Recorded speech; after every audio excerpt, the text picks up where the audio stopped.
annagoo ah xildhibaano ka tirsan labada gole ee baarlamaanka federaalka Soomaaliya waxaan rabnaa inaan ka hadalno xaalad maalmahan bataagneed oo xalkeeda aad mashquul ugu ahayn markabkii siday xoolaha muusimka xajka ee u socday Sacuudi Carabiya ee muddada ku xanibnaa dekedda Jidda oo maalmahan oo dhan sidii xal loogu heli lahaa aan waqti badan gelinay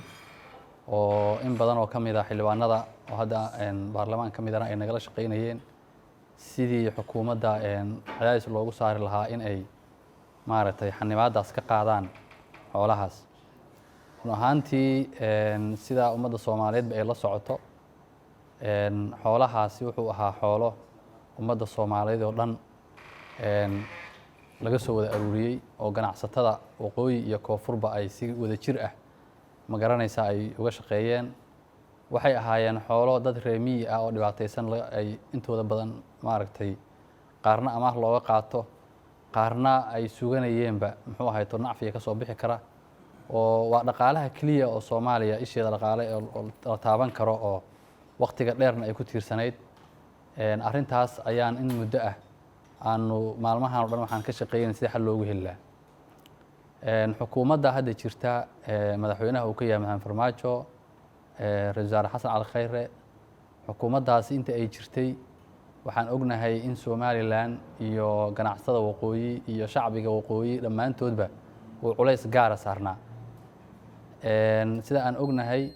waxaa hore u dhacay in laga joojiyey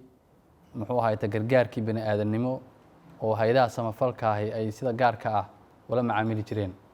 heshiiskaas oo ahaa mid hore ay u gashay xukuumaddii ka horeysay xukuumaddan madaxweyne Xasan Sheekh Maxamuud iyo madaxweyne Siilaayan ay wada saxiixeen oo dhigayay in arrimaha gargaarka bani aadamnimada iyo wixii horumar ah shacbigaas waqooyi loo ogolaado inay si gaar ah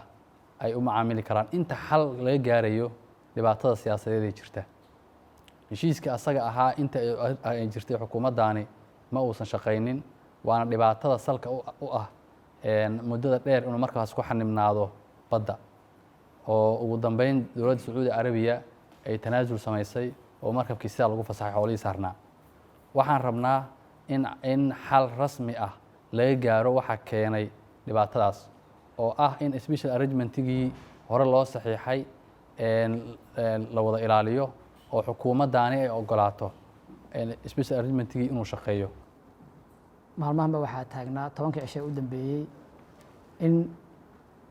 markabkii dekedda barbar ka baxay ee ku xirdhay dekedda muxuu ahaa Jidda in khilaaf badan ka yimid xagga dowladda oo waliba fila Soomaaliya hadallo iskhilaafsan arrintaas oo dhalisay arrin la yaab leh in cunaqabatayn shacabka Somaliland degan oo ilaa maalintii Farmaajo kursiga ku fariistay uu la daba taagnaa laga soo bilaabo sanadkii hore oo wasiirka qorsheyntu qoray warqad ah in heshiisyadii hore ay u wada gaareen Somaliland iyo Soomaaliya ee ahaa wax alla wixii special arrangement ah in ay ka hor timid dowladda Farmaajo hogaaminayo halkaasna ay ka timid in cunaqabatayn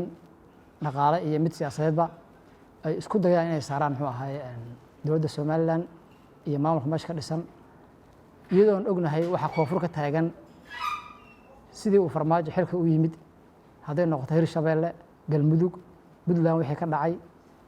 iyada hadalkeeda muxuu ahaay koonfur galbeed Jubbaland oo ognahay maanta waxa ka socda waxaan oran lahaa anigu madaxweyne si lagu moodayo waa noqon weyday xilka waad ku fashilantay waxaa fiican inaad asisho ummadda Soomaaliyeed waxaa tahay hadda way ku ogaatay sanad baa ku haray waxaan ognahay in madaxweynuhu xildhibaano u yeerayo oo habeen walba uu la shirayo isagoo leh xeerka doorashada ee maanta golaha shacabka hor yaalla oo ah xeer kheyr dastuuri ah in la ansixiyo madaxweynaha laakiinse waxaa ka maqan xildhibaanadan oo habeen walba la hadlayo in deegaanadoodii iyo meelihii ay matalayeen uu ku hayo hagardaamo iyo cunaqabatayn oo ay ka mid tahay muxuu ahaa Jubbaland Somaliland ay ka mid tahay marka sida xildhibaankii hore uu sheegayba waxaa jiray dowladii ka horeeyay hab maamuus iyo heshiisyo ay ku wada socdeen Somaliland iyo Soomaaliya somaliland ma aha mid jujuub iyo qasab lagu keeni kara halkan oo yacni khaladaadka ay filla soomaaliya samaynayso waxay ku iman karta maaha. waxaan cambaaraynayaa heshiiska xukuumadda federaalka soomaaliya la soo gashay sacuudiga ee laablakac ah ee xaqiiqada ka fog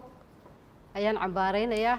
marka koowaad. marka labaadna waxaan u tacsiyeynayaa ganacsatadii soomaaliyeed ee xoolahooda badda lagu shubay. heshiiskaas oo laga dhaxalkiisu noqday in ummadda soomaaliyeed xoolaheedii badda lagu shubo. intaa kadib waxaan leeyahay somaliland maaha hadda mid gooni isu taagtay. 28 sannadood bay keligeed ahayd ismaamuleysay, xoolaheeduna berbera ka dhoofiyeen, la maalgashanayay, ganacsanayeen. wax cusub oo hadda soo kordhay weeye. marka somaliland waxay diyaar u tahay miiska wada hadalka in la isugu yimaado oo la gartamo oo la isfahmo ayay diyaar u tahay. laakiin waxay ka socon laadahay dowladda federaalka Soomaaliya xukuumadihii dalka soo maray midba meel bay soo gaarsiisay oo waxa lagu heshiiyay xukuumadii u dambeysay waxay soo gaarsiisay inaan arrimaha bulshada la siyaasadayn iyo arrimaha bini'aadanimada iyo dhammaan nolosha asaasiga inaan la siyaasadayn oo wax walba si xor ah ay u maamushaan. waxaan doonayay inaan ka yara hadlo arrin maalmahanba soo noqnoqonaysay oo ku saabsan cunaqabataynta dhaqaale ee aad moodo xukuumaddan inay ku hayso shacbiga reer Somaliland, ganacsatadeeda iyo ummadda degan waqooyi oo dhan. anoo ku raacaya soo jeedintii ay soo jeediyeen xildhibaanadii iga horreeyey, waxaan doonaya inaan sheego inaanan marnaba annaku ogolaanayn maadaama aan nahay dadka halkan u joogay midnimada dad aanu matalno oo xukuumaddu ay iyaga naftirkooda ku haysato ictiraafka adduunka inay cunaqabatayn dadkeedii ku samayso. waxaan u aragnaa arrin dastuurka ka soo horjeeda oo runtii ka hor imanaysa xuquuqal insaanka oo arrin runtii caalamka in loo soo jeediyana ay tahay. waxaad moodaaba sidii hore loo soo sheegay xukuumadihii ka horreeyay tan runtii is-afgarad wanaagsan iyo heshiis baa jiray ahaa ku saabsanaa ilaa inta wada hadalladu socdaan ay dhinac u dhacayaan in aan la dhibaataynin shacabka waqooyi ee Somaliland iyo ganacsadeedaba. laakiin waxaad moodaa intii ay xukuumaddanu timi inay systemkii lagu wajahayay wada hadallada Soomaaliya ama lagula dhaqmayay inuu isbedelay maadaama lagu fashilmay waxyaabo badan oo la filayay in laga curiyo Soomaaliya dhexdeeda. marka ay noqotay inaanay daacad ka noqon wada hadalladii oo markaa u isticmaalaan in runtii la naafeeyo ma garanaysaa horumarka Somaliland iyo shacabkeeda ay gaadheen, taasoo ah markaa in laga cunaqabateeyo international community-ga oo cunaqabateyn siyaasadeed lagu sameeyo, cunaqabateyn dhaqaale lagu sameeyo. taasna waxaan qabaa anigu runtii isu soo dhawaan ma keenaysa, waxay keenaysaa in la kala fogaado. waxaanu kalkan u joognana waxa weyn la isu yimaado. marka runtii waxay ka hor imanaysaaba ma garanaysaa dastuurka Soomaaliya oo ah midnimada Soomaaliya ayay ka hor imanaysaa waxa la wadaa imika. marka waxaan aad iyo aad u cambaaraynaa runtii arrimihii dhacayay dhowaan iyo labadii sano ugu dambeysay systemkii lagula dhaqmayay Somaliland. markaan ku soo noqdo tii ugu dambeysay imika markabkii waday xoolaha waday Sacuudiga joogay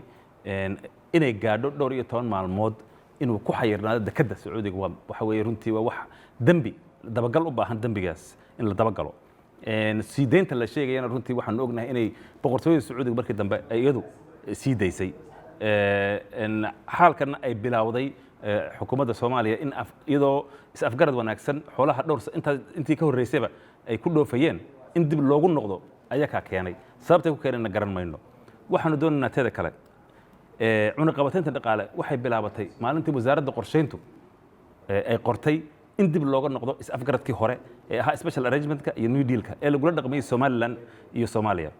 heshiisyadii lagu soo galay Djibouti oo madaxweynaha Djibouti markhaatiga ka ahaa ee ahayd in aan la siyaasadaynin arrimaha adeega bulshada iyo ganacsiga shacabka Soomaaliyeed wixii dhibaato u keenaya Somaliland. marka waxa weeye warqadda wasiirka qorsheyntu qoray ee ahayd in laga noqdo habkii loola dhaqmay Somaliland xagga dhaqaalaha oo laga soo celiyo oo dib looga noqdo.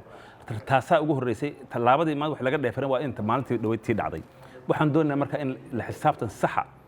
maadaama wareysiga aanu la yeelanay xukuumadda iyo madaxdeedaba ay noo sheegay warqadda in aan xukuumaddu endorse garaynin wasiirku keligii qoray in tallaabadii laga qaadi lahaa baan doonayna inaan ogaano. wasiirka imika xoolaha warqaddii uu qoray keligii uu qoray sida loo sheegay xukuumadda markaan wareysanay in tallaabo laga qaaday ayaan doonayna sababta keentay. haddaanu xukuumaddu markaa ka dambaynin programmada noocaasa oo iska fogeynayso marka waa inay tallaabo cad ka qaadaa. waxaanu uga fadhinaa waxa weeye markaa inay noo sheegto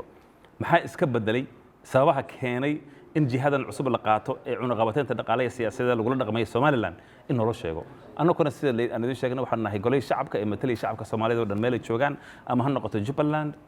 Puntland Hirshabelle maxay ahayd tole Banaadir iyo gobolada kale oo dhan maamulada kale oo dhan marka in